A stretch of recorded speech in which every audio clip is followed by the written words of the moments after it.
opportunity to have safer communities if we choose to control cannabis, to regulate it, and to tax it, so that those monies, California finally gets its fair share, and we take those profits away from our criminal drug cartels. In the fall of 2010, the population of California voted on Proposition 19, a bill intended to liberalize and regulate the cultivation, use, and sale of marijuana. With the outcome uncertain until the last minute, the proposition was eventually rejected. Proposition 19 to legalize marijuana voted down in California. 46% of the population, however, voted in favor. This suggests, in the state where most of the important cultural revolutions have originated, that sooner or later the proposal will become law. In 1996, California was the first state of the Union to legalize marijuana for medicinal use. This has triggered a true economic revolution.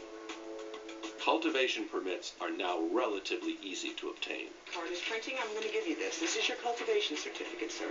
If you choose to grow a garden, be sure to post a copy of that in plain sight in front of your garden. There are hundreds of thousands of California citizens who can now legally purchase marijuana by simply obtaining a medical certificate. By presenting their personal card to any of the licensed dispensaries, anyone can bring home a few ounces of their favorite smoke, or a portion of edibles such as pies, ice cream, or cookies, all infused with marijuana. You got the ice cream? The ice cream's those are all one dose apiece. And in general, the cakes and cookies here are made with more of an indica hybrid. And those go by dosage, the green label or single strength, the red or triple. There are over 5,000 licensed dispensaries in California, and the need to supply them all has sparked a multi-million-dollar business across the state. Marijuana cultivation has literally replaced what used to be the #1 crop in California, wine. Entire rural areas, especially in the north of San Francisco, have been converted for marijuana cultivation. And those who don't own farmland make do with their own homes, turning their basements, garages, and sometimes even their entire houses into growing gardens capable of producing up to 3 or 4 crops a year. Dozens of manuals and videos freely available on the internet will teach you how to turn a simple apartment room into the most sophisticated greenhouse, complete with thermal isolation, ventilation, and irrigation systems. That includes, of course, an artificial illumination system capable of fully replacing the light of the sun. Just as much information is available on what seeds to buy, how to plant them and grow them, on temperatures and night and day cycles, on harvesting, and on everything else you need to know to make the best out of your indoor cultivation. In the meantime, California marijuana has become the most valued on the national market. It is estimated that more than half of the grass consumed in the United States today comes from the West Coast plantations. But indoor cultivation has already spread across the country. In any house of any suburb of any American city, police can now expect to find a cultivation of marijuana. In the last 3, 4, 5 years, we've seen a great phenomenon of indoor marijuana grows, and that's all around the country.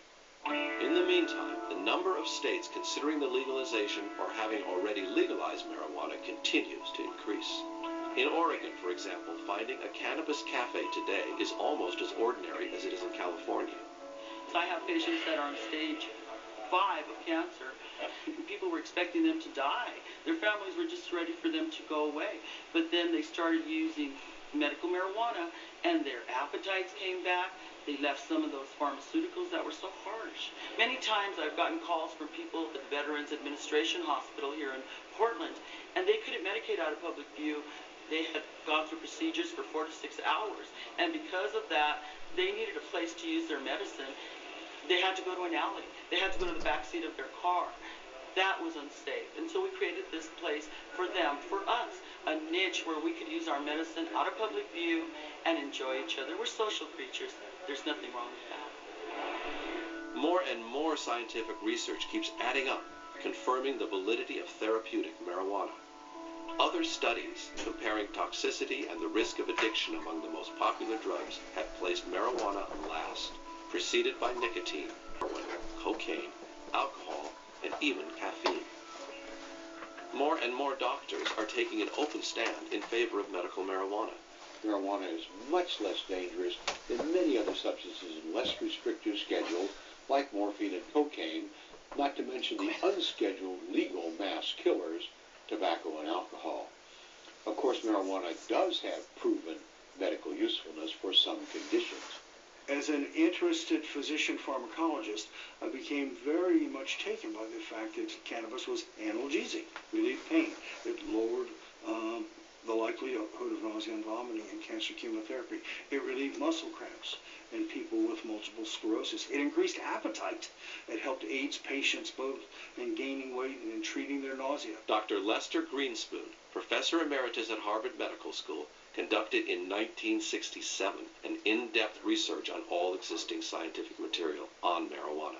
He eventually concluded that marijuana is by no means the dangerous and devastating drug described by the propaganda. I learned that despite my training in medicine and science, I had been brainwashed like just about every other citizen in this country. Dr. Greenspoon has written several books on marijuana and is considered today one of the leading experts on the subject. This absurd continuation of this prohibition is largely a function of ignorance. It turns out that marijuana came across as a remarkably non-toxic drug. People find smoking marijuana very useful for a whole host of symptoms. But all this is systematically ignored at federal level, where the legalization of marijuana keeps being rejected without a scientific or sound basis. Is there a better way, and some people have suggested looking into a system of legalization that might be effective in stemming the tide of drugs from Mexico and then the border wars and the immigration problems from Mexico? Have you considered this as a possibility? I think anybody who looks at this problem considers it, and ultimately when you look at it, rejects it. Let me ask you about too many people, I'm sorry, but there are too many individuals, both parents and others, who have lost their lives to drugs to give a ready answer that it should be legalized. Name me a couple of parents who've lost their lives to marijuana. Can't. Exactly, you can't, because that hadn't happened. And there hadn't been a wave, because that's been a constant thing in America since Harry Anslinger, because African Americans used it and saw it as something that was crippling and gave it to the Latin Americans and put an ethnic tone to it.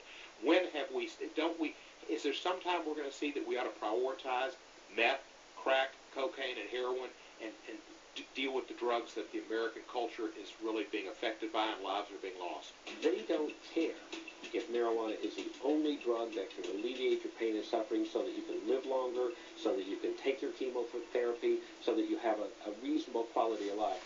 They would rather fight the war on drugs even though they know that there are sick and dying patients being denied relief because of their position. Unconscionable. So absurd and untenable has become the government's position on marijuana that more and more people are beginning to suspect that the prohibition is not based on the presumed dangers of its chemical compounds, but on the tremendous potential that hemp has always shown in history for industrial production.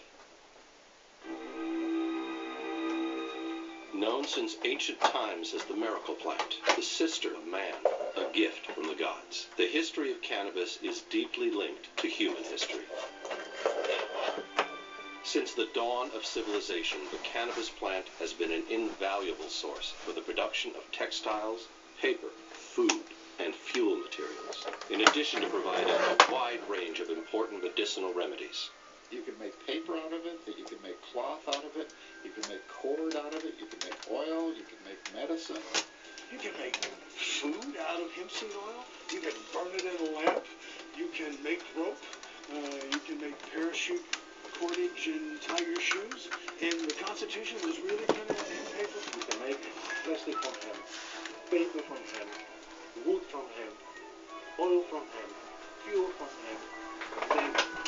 The cannabis plant is very resistant, can grow at almost any latitude, requires no herbicides or pesticides to be cultivated, and grows faster than almost all other crops. Cannabis can produce up to 25 tons of biomass a year per cultivated acre, an extraordinary feat. The two most common species of cannabis are sativa and indica. The first one, taller and slender, has a thinner foliage and can reach up to 24 feet in height. Indica is much stockier and thicker in foliage. Also, the sativa leaves are thinner and more elongated, while those of the indica are shorter and more well-rounded. A third type of cannabis, less common, is the ruderalis, which grows mainly in the colder regions of Central Asia. The chemical compound causing the mental alterations in the smoker, called THC, is found only in the leaf and flower of cannabis. The rest of the plant can be used to derive hundreds of useful products without having to discard a single gram.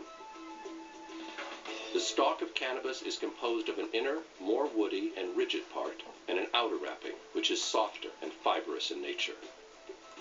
From the central stem, the pulp for paper production is harvested. The oldest cannabis paper dates back to the Chinese Empire of 4000 BC. In Europe, the use of cannabis paper began in the 8th century under the Emperor Charlemagne, who strongly encouraged its cultivation. Used by monks to copy the Holy Scriptures, cannabis paper also provided the parchments for the first Bible printed by Gutenberg. The outer wrapping of the stem produces the fiber needed to make ropes and fabrics, which are universally recognized for their quality and durability. Literally millions of miles of rope of all types and sizes have been produced with cannabis fiber in the course of history.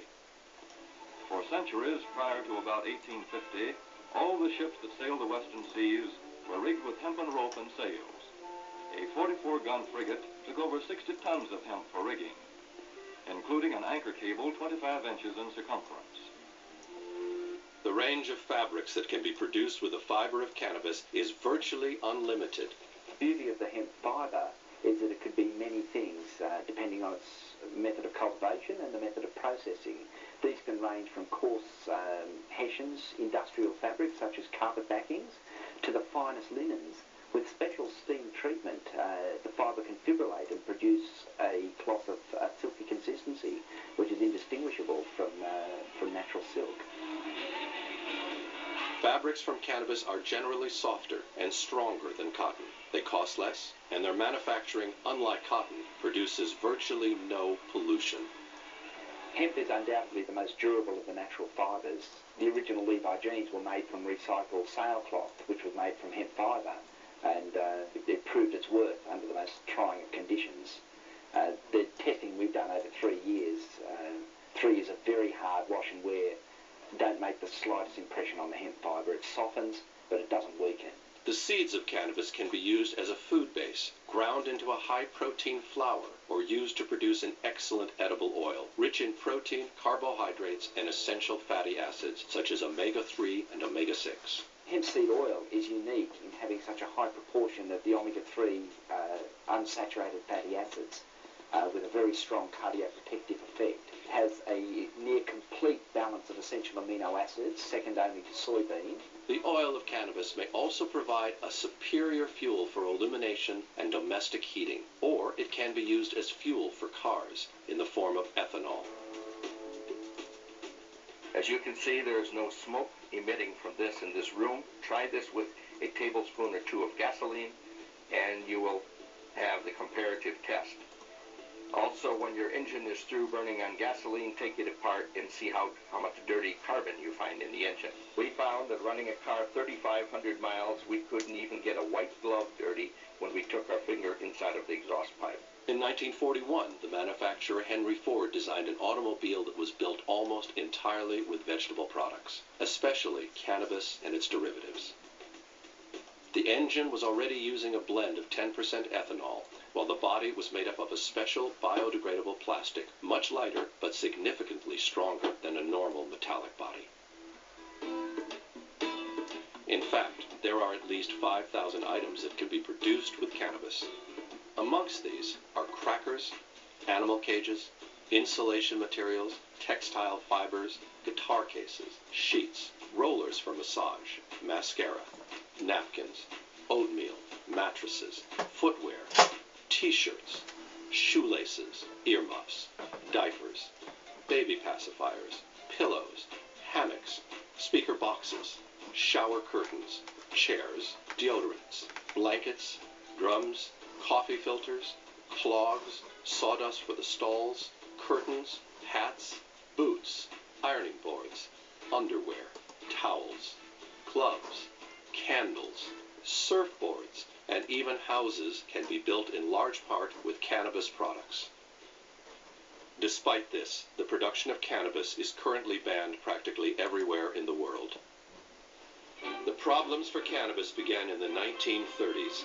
In the wake of the Industrial Revolution, a new movement in America was born. It was called Chemergy, and it listed the very Henry Ford among its founders.